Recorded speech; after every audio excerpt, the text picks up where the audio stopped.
ఇన్ని తరాలుగా 70 సంవత్సరాల నుంచి బీసీలకు రావాల్సిన బీసీ వాటా ఇవ్వకుండా అరాకొర వాళ్ళ మొహాన కొట్టి తీరా బీసీలు అంతో ఇంతో చదువుకొని కాంపిటీషన్ ఫీల్డ్లోకి రాగానే వాళ్ళ ఉద్యోగాలు గుంజుకుపోయి మళ్ళీ ఈడబ్ల్యూఎస్కి ఇచ్చి ఇన్ని రకాలుగా తెలంగాణలో ఉన్నటువంటి బీసీలకు అన్యాయం జరుగుతూ ఉంటే ఇది క్షమించరాని నేరం. ఇదో వైపు ఉంటే ఈడబ్ల్యూఎస్ ఓ వైపు ఉంటే మళ్ళీ ఏపీ నుంచి ఫేక్ సర్టిఫికేట్లు పెట్టి మళ్ళా దిగిరు. ఇన్ని రకాలుగా బీసీల మీద గుదిబండగా మారినటువంటి ఈ ప్రక్రియ ఏదైతే ఉందో దీన్ని రాష్ట్ర ప్రభుత్వం సవరించాలి.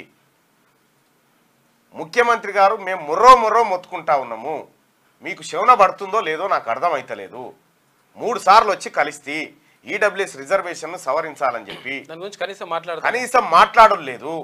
కోదండరామ్ గారు మీరు కనీసం ఈ ఈడబ్ల్యూఎస్ మీద ఒక చర్చ కూడా మాట్లాడతలేరు, ఒక్క ముక్క కూడా అంటలేరు కోదండరామ్ గారు. ఎందుకంటే ఆయనకే ఇబ్బంది లేదు కదా, ఆల వర్గాల పిల్లలే కదా, ఆయనకే ఇబ్బంది లేదు. మాట్లాడు. ఈడబ్ల్యూఎస్లో బీసీలకు అన్యాయం జరుగుతుందని చెప్పి జీవన్ రెడ్డి గారు చెప్తాడు, చాలామంది అగ్రవర్ణ వాళ్ళు చెప్తా ఉన్నారు, మీరెందుకు చెప్తలేరు? మీకు ఇంకా కంటి కానలేదేమో. బర్రెకు సున్నం వేస్తే ఆవు కాదు, బర్రెనే ఆవు ఆవే. బీసీ ప్రజలు గమనించాలి. ఎప్పుడు మనోడు కాదు, వాళ్ళే మనమే. వాళ్ళు ఏదో చేస్తారు, వాళ్ళేదో తుడుస్తారు, ఏమీ చేయ రేట్లో మన్ను. ఇలా అన్ని రాజకీయ పార్టీలు దీనిపైన మాట్లాడాల్సినటువంటి అవసరం ఉంది. ఇది బీసీ పిల్లలకు, మెజారిటీ ప్రజలైన బీసీలకు జరుగుతున్నటువంటి అన్యాయం. ఈ అన్యాయాన్ని మాట్లాడకుండా కప్పిపుచ్చి ఏవో దొంగ ముచ్చట్లు చెప్పుకుంటా తిరిగితే కుదరదు. అసలు ఏ ప్రామాణికం ప్రకారం ఇస్తా ఉన్నారు ఇక్కడ ఈడబ్ల్యూఎస్ రిజర్వేషన్స్? కేరళలో కమిటీ వేసి కమిటీ ద్వారా నిర్ణయించారు, ఇక్కడ ఏ కమిటీ లేదు, చాలా రాష్ట్రం అమలే చేయలేదు. ముఖ్యమంత్రి గారు ఇది ఏడ పెంట అవుతుందని వెంటనే భర్తీ చేయాలి, వెంటనే అపాయింట్మెంట్ ఆర్డర్లు ఇవ్వాలని ఆయన ఇచ్చుకుంటూ పోతా ఉన్నాడు. ఆయన ప్రయోజనాలు ఆయనవి, వాళ్ళ వర్గ ప్రయోజనాలు తప్ప మొత్తం తెలంగాణ ప్రయోజనాలు ఏం కాదు. ఈ తెలంగాణలో ఉన్నటువంటి మెజారిటీ ప్రజలైనటువంటి బీసీలు ఇది తాడో పేడో తేల్చుకోవాల్సినటువంటి సమయం ఆసన్నమైంది. తస్మాత్ జాగ్రత్తగా ఉండాలి. మనం కళ్ళ ముంగటే ఇంత దుర్మార్గం జరుగుతూ ఉంటే ఈ బీసీలలో ఉన్నటువంటి పేద వర్గాల బిడ్డలు నా కుక్కనికి వస్తే వాళ్ళు మిగతాది ఎటన్నా పోయిన అనుకుంటారు. కాదో, అందరికీ జరుగుతుంది ఈ నష్టం. ఉద్యోగాల విషయంలో అట్లా నిధులైతే మన దగ్గరనే లేవు. ఒక బీసీ కాంట్రాక్టర్ లేడు, బీసీ కాంట్రాక్టర్కి ఇచ్చుడు అసలే లేదు.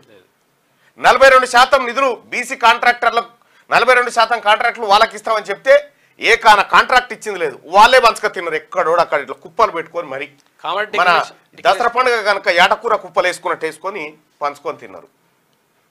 ఇప్పటిదాకా అయిన కాంట్రాక్ట్లు అన్నీ అవే. ఎంతమంది బీసీ కాంట్రాక్టర్లు ఉన్నారు చెప్పురు ఇప్పుడు చూద్దాం. కాంట్రాక్టర్లకు వీళ్ళకి నిధులు ఇచ్చుడు లేదు, వీళ్ళతో పనులు చేయించుడు లేదు. బీసీలు పనికి కాంట్రాక్టులు పెడతందుకు చేత కాకపోయా, ఉద్యోగాలు తీసుకోవడానికి చేత కాకపోయా, రాజకీయానికి చేత కాకపోయా, దేనికి మీకు ఓట్లు వేయడానికి మాత్రం చేతనైనారు. జెండా పట్టాలి. ఇదా ఏం దుర్మార్గం ఇది? నారాయణపేట జిల్లా, ఇదే మహబూబ్ నగర్లో నారాయణపేట జిల్లాలో ఉన్న బీసీలు ఎంతమంది, ఆ బీసీలకు ఏం దక్కింది? నారాయణపేట నియోజకవర్గాన్ని తీసుకుంటే ఇగో నారాయణపేట నియోజకవర్గంలో బీసీలు ఎంతమంది ఉన్నారు చూడ్రి. డీటెయిల్స్ ఆఫ్ అసెంబ్లీ ఎలక్షన్స్ ఏది నారాయణపేట అసెంబ్లీ కాన్స్టిట్యున్సీది. ఇక్కడ 2,13,330 మంది జనాభా ఉన్నారు. ఎంతమంది ఉన్నారు? 2,13,330 మంది జనాభా ఓటర్లు ఉన్నారు. ఇందులో 4 సార్లు ఎలక్షన్స్ అయినాయి నారాయణపేటకు. 4 సార్లు నారాయణపేట అసెంబ్లీకి ఇప్పటి వరకు ఎలక్షన్ అయితే 4కి 4 రెడ్డిలకే, 4కి 4 రెడ్డిలే. ఆడ పోనీ వాళ్ళ ఓట్లెన్నున్నాయి అంటే రెడ్డిల ఓట్లెన్నాయి 2,13,330 అంటే మొత్తం ఓసీల ఓట్లు 24,000 అయితే ఇందులో రెడ్డిలే కనీసం 89,000 ఉంటాయి. అంతే. 89,000 ఓట్లు ఉన్నటువంటి రెడ్డి గారు 4 సార్లు ఎమ్మెల్యే అయిండు. 1,43,144 మంది ఉన్నటువంటి బీసీలు 67%. 67.1% ఉన్నటువంటి బీసీలు 1,43,144 మంది ఉన్న బీసీలు ఒక్కసారి ఎమ్మెల్యేగా నారాయణపేట ప్రజలకు అక్కడ ఉన్న బీసీ ప్రజలకు ప్రాతినిధ్యం వహించలే. రాజకీయంగా జరిగినటువంటి దోపిడీ. ఇక జెడ్పీటీసీల విషయానికి వస్తే ఒకే ఒక్కటి నారాయణపేట అన్రిజర్వ్డ్ బీసీ ముదిరాజుకి ఇచ్చిరు. ఇక ఇంకొకటి కోయల్కొండ ఉంటే అన్రిజర్వ్డ్ ఉంటే ఓసీ రెడ్డి, ఇదేమో ఎస్సీ ఎస్టీకి రిజర్వ్ అయింది కాబట్టి వాళ్ళే. ఒక్కటే 1,43,144 మంది బీసీ ప్రజలకు ఒక్క జెడ్పీటీసీ ఉంటే 8-9 ఉన్నటువంటి రెడ్డిలకు 4 సార్లు ఎమ్మెల్యే, ప్రస్తుతం ఎమ్మెల్యే, తర్వాత ఒక ZPTC. Out of 4 mandals OCs got elected once and BC got elected once. The population of BCs in 5.8 times ఎక్కున్నారు that of OC, but still got elected for just 1 time. అంటే 5.8 times ఎక్కున్నా కూడా, ఇంతలు ఎక్కున్నా కూడా బీసీలకు దక్కింది ఏం లేదు.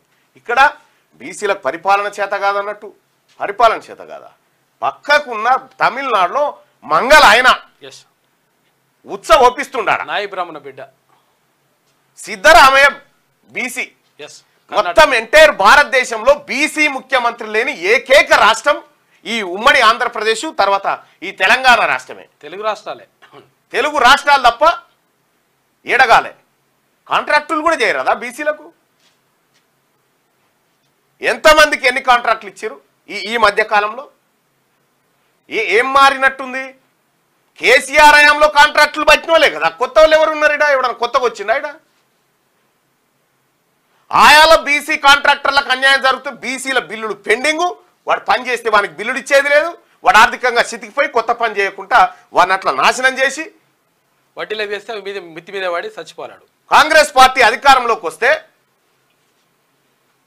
మీ వర్గాలకు సంబంధించిన హామీలన్నీ నెరవేర్చుకుంటూ పోతా ఉన్నారు. ఎవరెవరికి ఏ హామీ ఇచ్చిరో, మీరు వస్తే ఈ పదవి ఇస్తాం, ఆ పదవి ఇస్తాం, ఈ కాంట్రాక్ట్ ఇస్తాం, అవన్నీ నెరవేరు. బీసీలకు ఇచ్చినటువంటి హామీ 10 నెలల నుంచి కనీసం ఇట్లా ఫైలు కదిలియకపోతుంది. ఏం అన్యాయం ఇది? ఇంత దుర్మార్గం ఉంటుందా అన్న? మీరు ఓపెన్గా చెప్పండి, ఇది బీసీలది కాదు ఈ ప్రభుత్వం అని చెప్పండి. మరి మా నాయకుడు రాహుల్ గాంధీ గారికి అదే చెప్తాం. అయ్యా మీరు చెప్పినటువంటి మాట ఇక్కడ ఇంప్లిమెంట్ అవుతలేదని చెప్తాం. రాహుల్ గాంధీ గారి మ్యాటరు, రాహుల్ గాంధీ గారు ఎక్కడన్నా మాట్లాడితే కనీసం మన పత్రికలలో ఫ్రంట్ పేజీలలో వస్తుందా? ఎందుకు వస్తలేదు రాహుల్ గాంధీ గారిది? లోపల పేజీల్లో ఎందుకు పడతా ఉంది? ఆయన మాట్లాడిన మాటలు, రాహుల్ గాంధీ గారు మాట్లాడుతున్నటువంటి అంశాలు, ఈ దేశ భవిష్యత్తు గురించి, దేశంలో ఉన్నటువంటి ప్రజల గురించి ఆయన మాట్లాడే మాటలు ఫ్రంట్ పేజీలో ఎందుకు వస్తలేవు? తెలంగాణ రాష్ట్రంలో ఎవరు వెయ్యొద్దని చెప్తా ఉన్నారు? చెప్పాలా దీనికి సమాధానం? మేము కూడా రాహుల్ గాంధీ సాబ్కు చెప్తాం, ఖచ్చితంగా మేము కూడా లెటర్ పెడతాం. జరుగుతుంది ఇగో ఇది, ఇంత వివక్ష జరుగుతూ ఉంటే చూస్తూ కూర్చోవడానికి కాంగ్రెస్ పార్టీ నాయకుడు, మా నాయకుడు రాహుల్ గాంధీ గారి కార్యకర్తలం మేము చూసుకొని కూర్చోం. పట్టబగటీలు ఇంత అన్యాయం చేసుకుంటా